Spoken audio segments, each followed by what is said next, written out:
Welcome to another weekend bonus episode of the Tech Meme Ride Home. I'm Brian McCullough. One of my favorite newsletters. Actually, I've really got to give you all a list of all of the newsletters I subscribe to at some point if you're interested in that sort of thing. One of my favorite newsletters is The New Consumer by Dan Frommer. Dan published his own analysis this week of the Casper IPO, and I couldn't help myself. I needed to delve into the Casper financials in greater detail. But also, we talk about scandal marketing. Can brands be canceled? And our own analysis of this week's Netflix earnings. Enjoy. So, Dan, the fact that your newsletter is, The New Consumer, and it's like about talking about the new ways people spend their money, the sorts of new relationships people have with brands and products. I imagine that Casper is it's kind of like a flagship sort of company or test case right in your wheelhouse, right? In many ways, especially because it was one of the first big kind of flashy direct-to-consumer e-commerce brands. Along with, I think Warby Parker was probably the first big one, and Casper was already probably post that stage where folks were looking at Warby Parker and saying, what can we do the Warby Parker for, whether it's luggage or mattresses or makeup or anything. Right. So hundreds of ideas. Away, Harry's, Everlane, blah, blah, blah, blah, blah. Yeah. Yeah. And Harry's was actually started by one of the founders of Warby Parker who saw the model work and wanted to solve some other problems with it. So actually, you know what? I'm thinking maybe let's back up. So let's define terms. Direct to consumer or D2C is like sort of the buzzword that everybody talks about. But like you actually in your newsletter, I'm trying to pull it up real quick. Like you kind of described it like they were all supposed to cut out the dusty, useless middlemen to deliver unbelievable value. They had simple product lineups. Casper had launched with like one mattress. The idea was they're moving dollars online that were previously spent offline, right? Yes, and Casper famously had all these ads, including a lot of podcast ads that basically said, come on, that mattress store is gross. That sleazy salesman is getting paid on commission. They don't care about you. Here, we've designed the perfect bed for you. There's only one option. It's great. It's $500 or whatever it is, and it gets shipped to you for free. And if you don't like it, we'll take it back. And that was fresh. That was something that a lot of people hadn't heard, and they were clearly onto something. Well, and also I think a key component of this is the idea, or at least maybe this is a key component of selling this to venture capitalists, is that you can have a direct relationship with your consumer in the sense that every product or company wants you to have a relationship with their brand, but then you have to do it via Target or Walmart or whatever. And all of these companies were all about, no, we own the customer directly. They have direct affinity with us. Exactly. And not only do they get our email newsletters, but a lot of them actually want to tell their friends about how awesome we are because it makes them look smart too. So there was this word of mouth thing. It was kind of ideal for the early era of Instagram. And for a lot of these companies, it really blossomed. So, okay.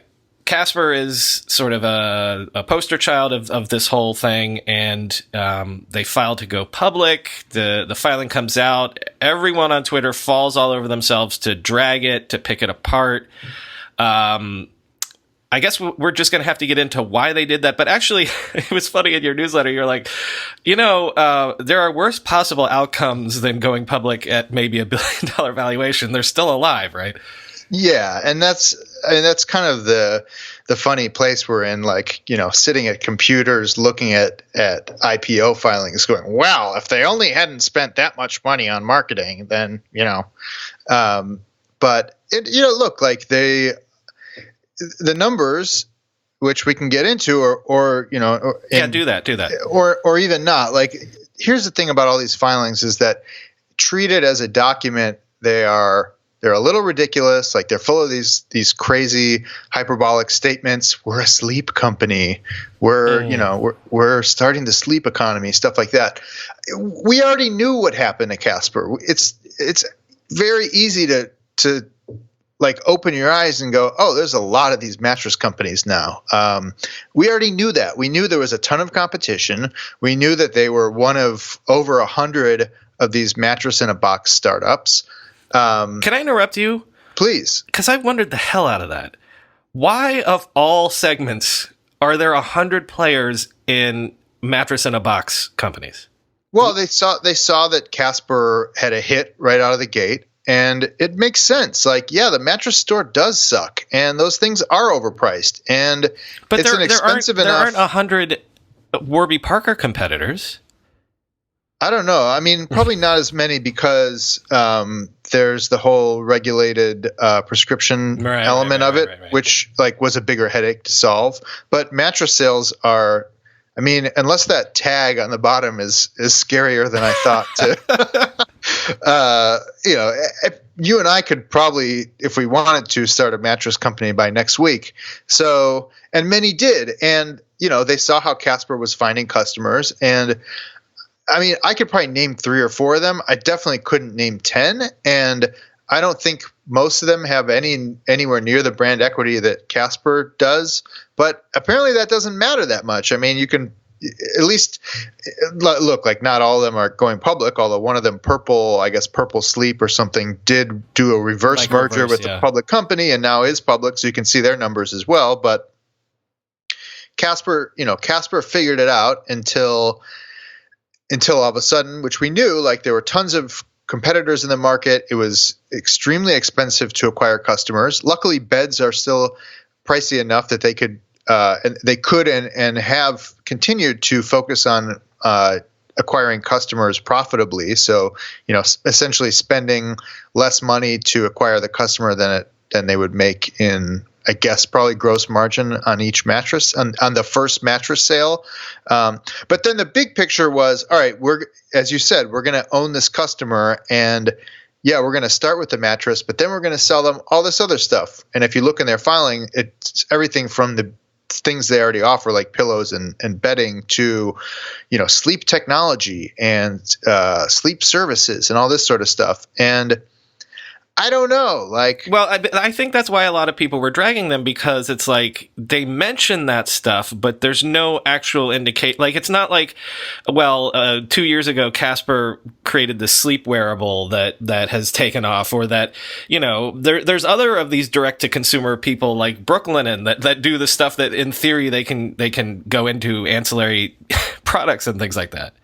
Yeah, you could make the argument that they just didn't push enough stuff out fast enough, and really, if you look at a lot of these companies, you can praise them for their minimalism, but maybe they actually move too slowly. And in Casper's case, you look at the filing, and I think it said something like 16% of their customers have come back and bought something else, but most of the people who bought mattresses just bought another mattress. So which is great. I mean, listen, people like your product. They come back for another one. It's just that how many mattresses does a household buy in its lifetime? Right. And does this message, we're a sleep company, we're starting the sleep economy. I know you have to put that stuff in the filing, and I know that helps raise venture capital, and it sounds good. It certainly sounds better than, yeah, we're a mattress company, unless there's some like extreme, highly patented technological thing that they're doing with mattress technology that no one else can copy, which is not the case here. Then you got to move fast if you're going to be the sleep company that everybody, trusts their sleep to, which they're not. So I don't know. We'll see. But see, I think that's what a lot of people react to, or maybe everybody, the climate has changed for this sort of thing. Yes. So I'm literally looking at the numbers here. The so-called sleep economy, as they're calling it, is a $432 billion market, they claim, but mattresses are only $81 billion of that. And so I think the thing that people are reacting to is it's like, not lipstick on a pig is maybe too harsh, but the sort of somersaults that these companies have to do to make it sound like there's something other than, oh yeah, a mattress company. Right. And then the key question is this a very strong public company that should be independent and has a very clear path to, whether it's multiple brands under one parent company, the way a lot of these companies are setting themselves up now as these kind of DTC holding companies, or is the Casper brand so strong and already generating a profit so that they can self-fund this new phase of their growth? And the answer seems to be neither of those. So as a lot of people have pointed out, either this is a head fake to get someone, presumably Target, to pony up $1 billion and take them out and make them a Target brand, or maybe just the IPO won't happen. They're low on cash. They don't have. I think it's like under $100 million in cash left. Something's going to have to happen. Clearly, they put the time and effort into this IPO document. My guess is that the founder and CEO Philip Krim would love to be the CEO of an independent public Casper, but certainly not the most confident I've been in an IPO filing that I've ever seen. Yeah, I mean, $100 million left. They lost $67 million in the first 9 months of 2019. And then, one more thing is so all of everyone pointed out that it's something like 33 and 42% of sales goes to marketing. In theory they could turn that tap off, but if you do, then you have no growth. And then why would anybody buy stock in a company that suddenly their growth is that's not their growth is already slowing, which is not a good thing to have happen right before you IPO anyway. Yeah, pretty dramatically too. I believe it was something like 40% in 2018 and then 20% in the first 9 months of 2019. So, no, not ideal. And potentially we'd be looking at a situation where going public would essentially kill the company anyway, because if they do go public and the markets turn up their nose at it, and then all of a sudden they're down at a $200 million valuation, they're going to get bought out anyway, just not at anywhere near the valuation that they would have wanted. But all right, crazy. Can we talk about Away real briefly? Not Away specifically, but sort of a lot of these DTC companies have had controversies lately. I don't think I ever talked about it on the show, but Away had this controversy surrounding leaked Slack messages from the CEO. The CEO stepped down. You had Peloton with its whole ad that people thought was misogynistic and it supposedly led to a one-day drop of millions of dollars of market cap and things like that.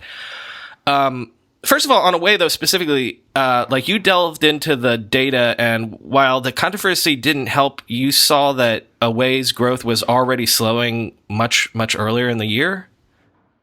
Yeah, it's an interesting situation, and there's probably a lot of different factors, but including potentially this desire to focus on profitable growth. I've heard several times that Away, and maybe it was in the articles around this controversy, that Away is profitable. I don't know. I haven't looked at their books, but they've always kind of suggested that they've always been profitability focused. And my guess is that the margins on a $400 suitcase are pretty good. So especially that's made out of molded plastic. So So that's kind of what I dug into. And just for context, so a lot of the data I'm going to talk about is from this company that I've been working with called Earnest Research. And they're one of several companies that basically buys aggregated credit card and debit card spending data from the credit card companies and then builds a user interface around it that their clients can use to track consumer spending. You can guess who their clients are: hedge funds, venture capital funds, anyone who really would get some sort of benefit from knowing what people are spending their money on. I wish I could afford a subscription. You and I can't afford one. But anyway, so they've been very helpful, and they partner with myself and a lot of journalists and analysts to provide their data. So when the Away thing happened, I asked them, just for context, how is their growth looking these days? And it's down. I mean, this is one of these situations where the company at some point is just growing so fast that of course the numbers are going to shrink. Like you can't, if you're doubling every year forever, that's pretty crazy, because then to double you have to grow twice as much as you did the year before. So, it was something like the end of 2018, they were still growing over 100% year over year. And these are on a monthly basis. So every month's a little different. But then by the middle of 2019, they had, a month or so below 50. And then starting really in the summer, it looks like it really declined, went back up to 100 and then down below 50%. So it looked like growth was already starting to slow before this controversy, this kind of PR crisis that they had. And then, it was one of these situations where, and, feel free to read my articles on newconsumer.com or really anywhere, but it's The Verge was the first to report this. The CEO, was saying some unpleasant things to the employees of the company. It didn't look good. And there's kind of this movement right now, very pro-labor movement. And so there was a lot of backlash, especially on Twitter. We could have a whole side conversation about, what the mood of Twitter does and does not reflect about. Is Twitter real life? Hashtag is Twitter real life? Yeah. Exactly. Yeah. And how that correlates to people's actual shopping. I will say, like, in real life, and yes, I'm a part of the New York media world, and I hang out with a lot of people who work in DTC and e-commerce and media. It was definitely something we were all talking about. Every holiday party I went to for a couple of weeks was like, man, those Slack screenshots, huh? But so I went back to Ernest in this year in January, and I said, hey, does your data for the holiday season suggest that Away's controversy, had a material impact on their holiday sales? Obviously, Q4 is a huge quarter for a lot of companies, especially in e-commerce, where holiday sales plus holiday travel plus all these things would add up to a big quarter. And it looked like the year over year for December was already kind of below where it was last year. November was basically flat year over year, which is not good. Although the big asterisks here, Black Friday and Cyber Monday were a week later in 2019 than they were in 2018. So the months kind of shift on you, and it's really hard to make these year-over-year comparisons. Anyway, the big picture point is Away's sales, at least according to Earnest Research, did not plunge like 50% or something like that. There wasn't this massive mainstream, we're not going to buy Away anymore. That just didn't happen. Well, that's kind of what I wanted to poke at a little bit is, we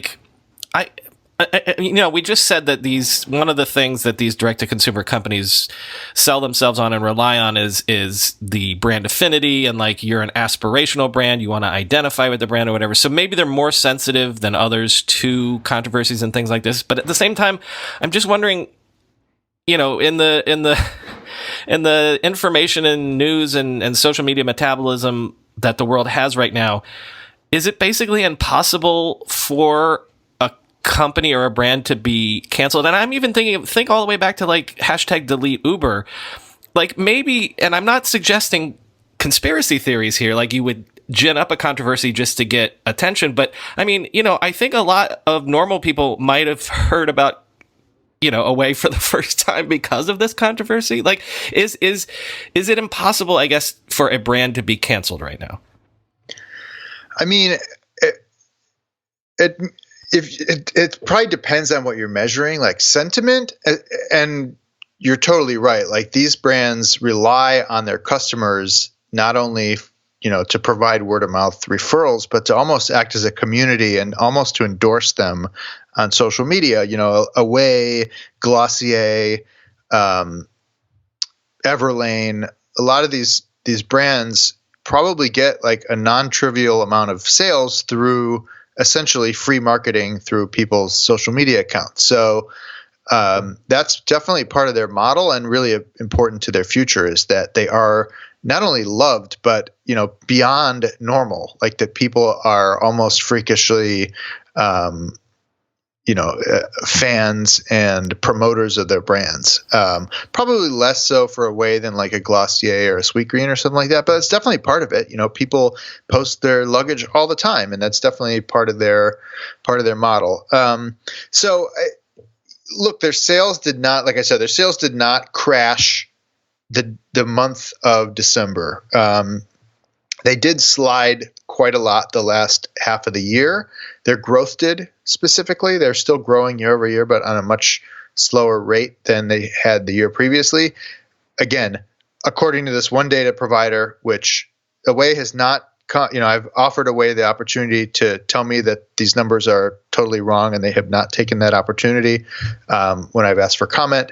But according to this data, again, U.S. only through credit card tracking, their growth really did start to slow in the second half of the year, but they did not shrink according to this data. So it's not like their customers all ran away. And within by this point, no one even remembers the controversy anyway.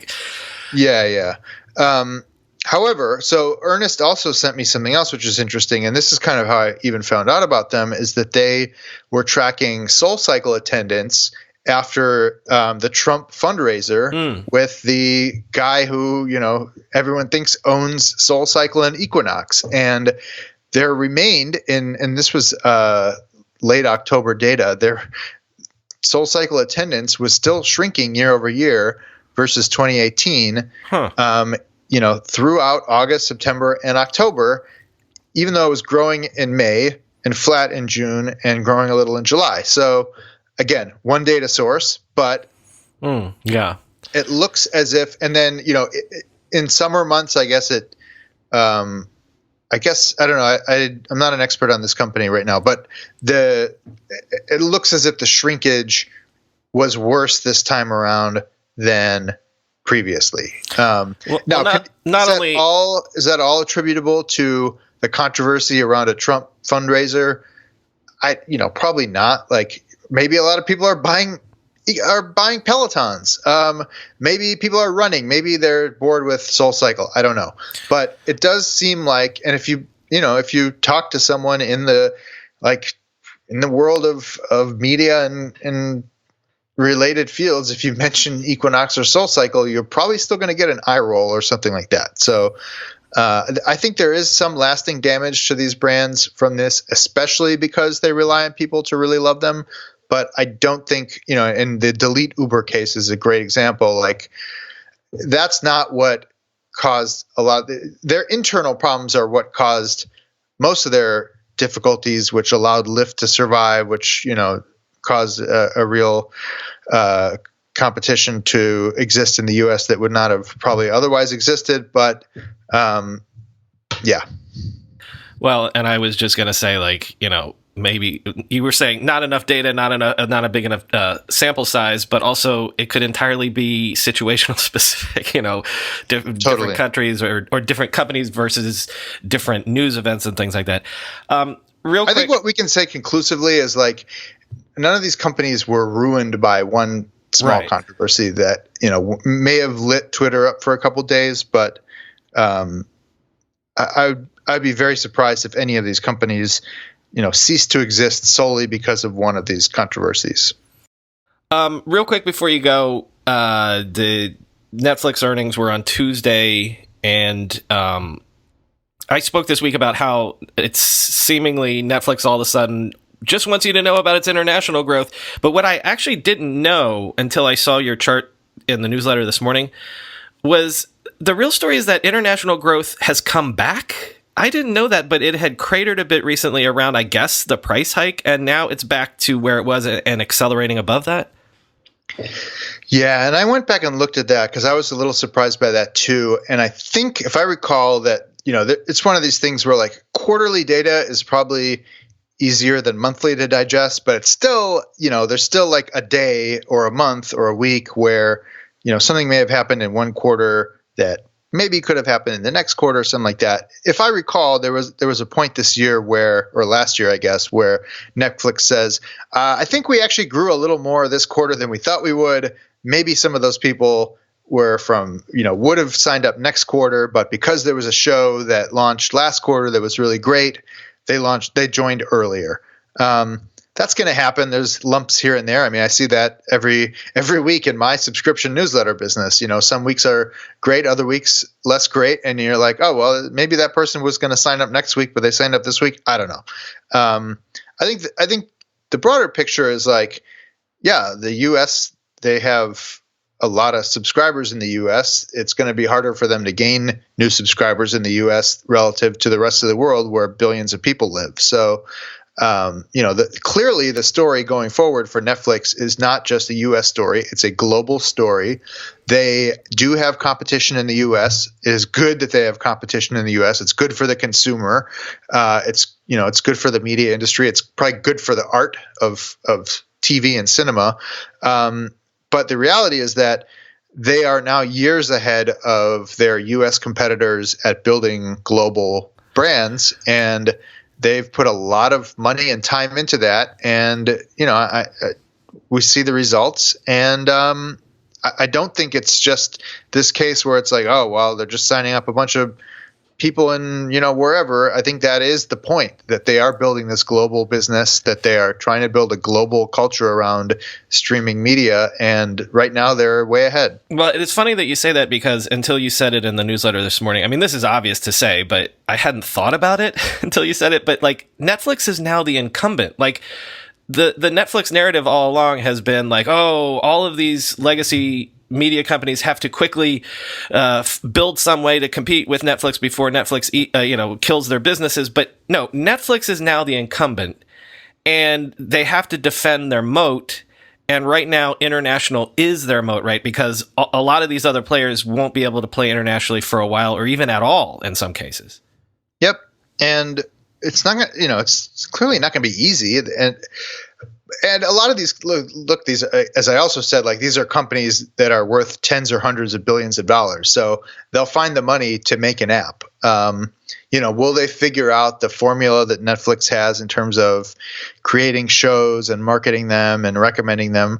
Maybe. Like, a lot of them have been making shows a lot longer than Netflix has been in existence. But this idea of marketing to consumers and not to the person at the cable company who's in charge of their carriage agreement is different. And, that's where some companies, I think Disney will be successful there because they've always been really good at consumer marketing.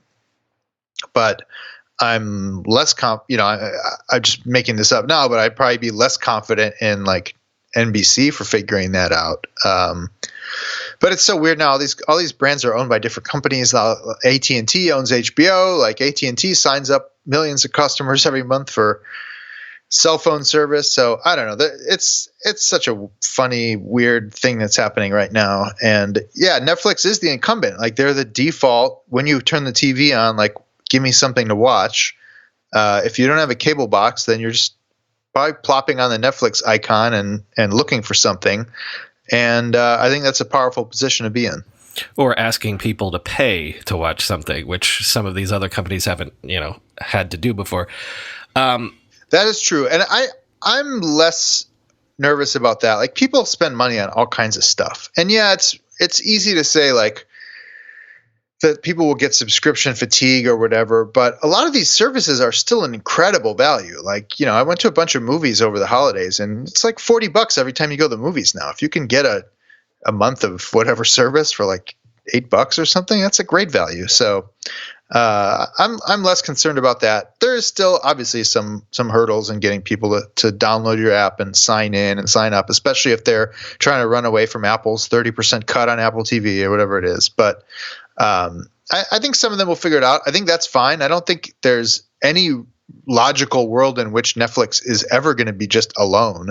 I don't think this is Google search or Facebook where there is only one massive, aggregator. I think that very fragmented world of creativity, and there are a lot of things at play beyond just economics that cause people to make decisions on who they work with there. So I would be surprised if we're sitting here in 10 years and Netflix owns 90% of paid video attention in the world. I think they're like 15% of viewership now or something like that. Mm-hmm. Is that I just made that up, but that sounds like something that they've said in the past. We're like, we're only like 15% of right, or times TV time or something. Well, not even TV time. They're always talking about like your leisure time. They don't care about TV time. They want all of your non-working, non-sleeping time. Yeah. Sleep is a competitor. So anyway, I think they're fine. Dan, I've been talking about all of these insights and charts that have made me realize things. If other people want to get insights and charts like that, tell me how they should find out about New Consumer. Please, newconsumer.com. It's a bi-weekly. Is that right? Is bi-weekly twice a week or every other week? I don't think there's a word for when both, it's right? Twice a week. Is it? Yeah. I don't know. I've always assumed bi-weekly is every other week. Yeah. It's a newsletter that you get twice a week that is my analysis and commentary and reporting on how and why people spend their time and money. I write about direct-to-consumer. I write about future of media.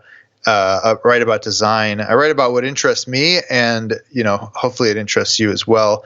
There are some free articles. They're a little hard to find. I'm going to make them easier to find, and there will be more free articles. But if you go to newconsumer.com, click the join button, and you can see all the options. You can sign up for a paid membership. You can sign up for a team plan if you want to sign your whole team up, or you can just sign up for free articles now as well.